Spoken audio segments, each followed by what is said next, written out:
Sorry.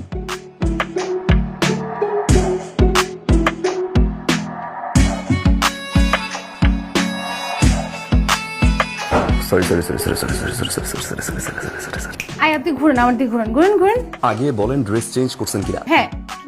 কি শাড়ি পরছি কিনা? ও একটু আগে জিজ্ঞেস করতে পারলেন না যে রুমে ঢুকতে পারবো কিনা? এখন খুব জিজ্ঞেস করতেছেন শাড়ি পরছি কিনা। হ্যাঁ, ভিতরে তো একদম ফুটুস করে ঢুকে গেলেন। আমি মোটেও ফুটুস করে ঢুকি নাই। আপনি অবশ্যই ফুটুস করে ঢুকছেন। আশ্চর্য, একটা আননোন মেয়ে আপনার রুমে, সে ড্রেস চেঞ্জ করতে পারে, সে যে কোনো পজিশনে থাকতে পারে। ওই সময় যে কোনো পজিশন।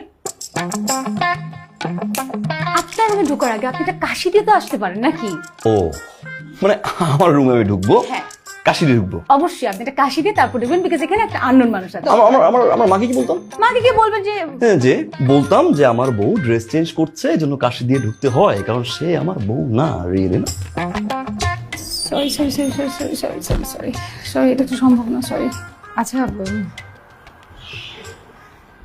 আপনি তো কিছু কিছু দেখেন নাই তো, রাইট? দেখলেও বলা যায় এটা? কি?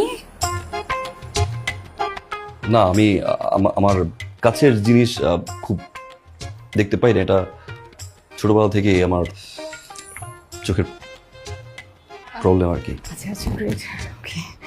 শাড়িটা তো ঠিক মতো পরবেন নাকি? যেভাবে পড়ছিলেন মনে হয় যে পুকুরের সামনে দাঁড়ানো, আপনি একটু পরে জাল মারবেন।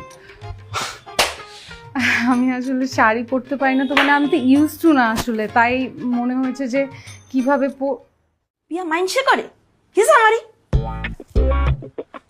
জানেন আপা, বাপ মা সব করে একটা বিয়া দিছিল, আমিও বিয়াটা বসলাম। জামাই সব দিক থেকে ভালো ছিল, দেখতে শুনতে ভালো, গায়ে গতরে ভালো, কিন্তু আফা বিয়ার পর 2টা দিন একটু শান্তি মতো ঘুমাইতে পারি না।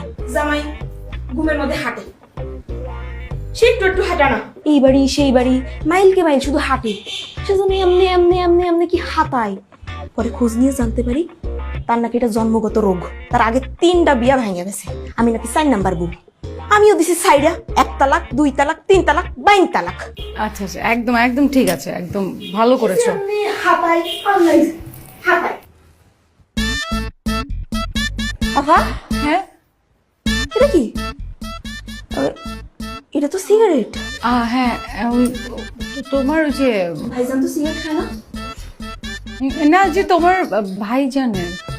ভাইজানের? খালাম্মা